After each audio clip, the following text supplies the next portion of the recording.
Do you want to learn how to play piano and not fumble at the keys like this?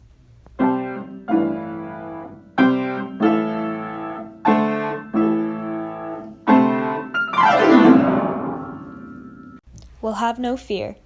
I'm here today to be your teacher. I've been learning piano since the age of 6.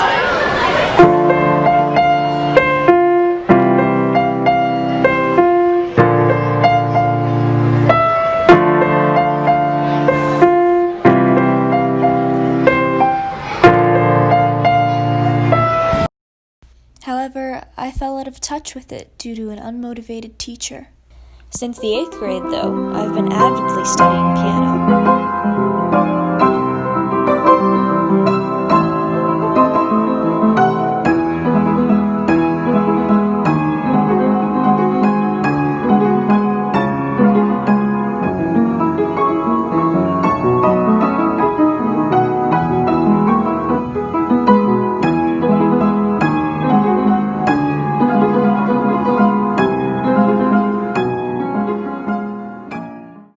And only recently, I started teaching my little brother because of his interest in classical music, thanks to the little Einsteins.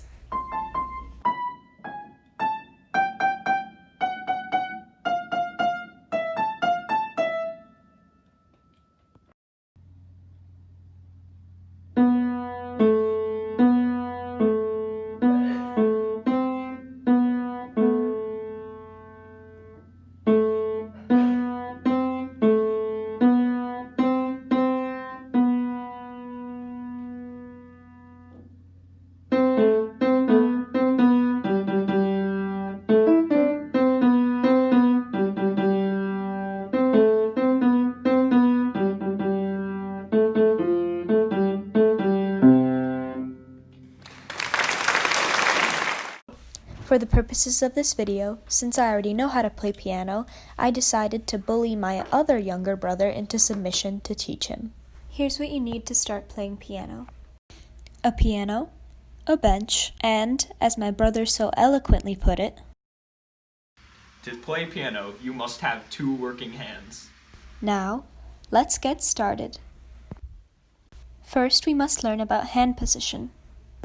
You must place your hands on the piano as if you were about to type, as if a tiny ball is underneath your palms.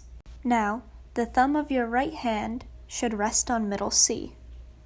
The pinky of your left hand should rest on the 3rd C. On an 88-key piano, middle C is the 4th C from the left. Each finger corresponds with a different number. Your thumb is number 1, your pointer is number 2, your middle is number 3, your ring finger is number 4, and your pinky is number 5. It's the same thing with your left hand, too.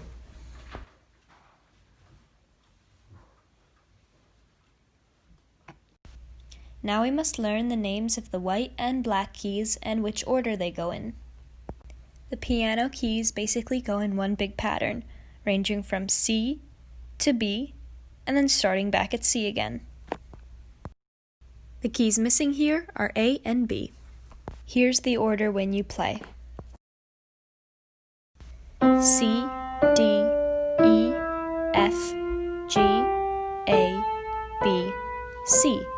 C, B, A, G, F, E, D, C. Now we have to learn sharps and flats. In sheet music, a sharp sign is characterized by a little pound symbol right next to the note, and a flat sign is characterized by something that resembles a little B. If there's a sharp sign next to the note, you play the key directly to the right of it, and if there's a flat sign, you play the key directly to the left of the note. C sharp is directly to the right of C, so it's this key. And C flat is the one that's directly to the left of it, which is also known as B. E sharp is directly to the right of E, so it's F. And E flat is directly to the left of E. This black key would also be known as D sharp. Now we must learn how to read sheet music. Here are what the notes look like all lined up in order. The treble clef is characterized by this squiggly looking thing over here. And the notes on each line can be remembered by the mnemonic, "Every good boy does fine." The notes in each space can be remembered by the mnemonic face. To remember the notes in the spaces for the bass clef, you use the mnemonic, "All cows eat grass." And for the notes on the lines in the bass clef, you use the mnemonic, "Good boys do fine always." Even if you had these baby hands, like I do, or these monstrosities, which I swear some classical composers had, you'll still be able to play variations of chords. Major chords follow the 4-3 rule, while minor chords follow the 3-4 rule. Chords are comprised of 3 notes. For major chords, you have to count up 4 notes in order to get your second note, and then from your second note, you have to count up 3 more notes to get your last note, or your third note. For a C major chord, we will count up 4 notes from C.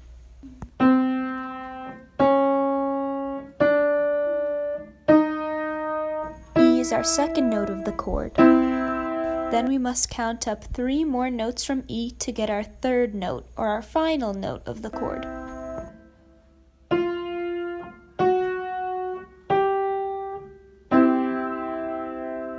For a minor chord, it's basically the opposite.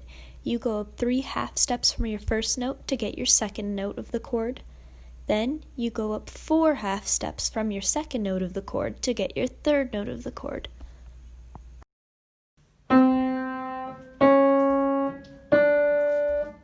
The second note of the C minor chord is an E flat.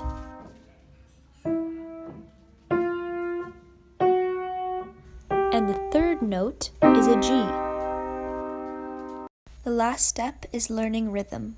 As you can see, these different notes all hold different beats. The quarter has 1 count, the 2/8 has 1 and, half is 2 beats, dotted half gets 3 beats, and the whole note gets 4 beats.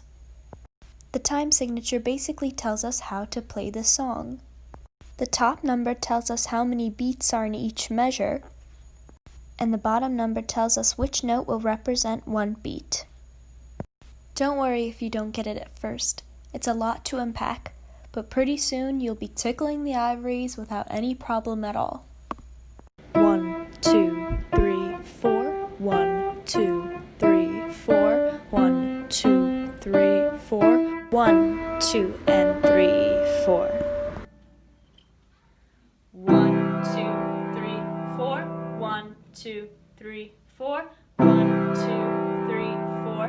1, 2, 3, 4. 2, 1.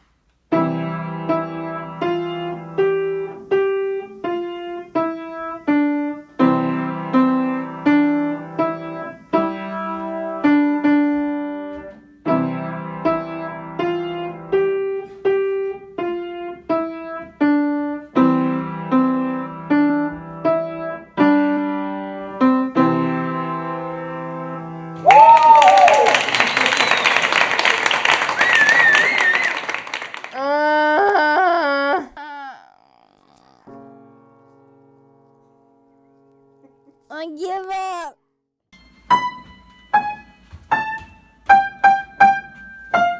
No? F sharp. No?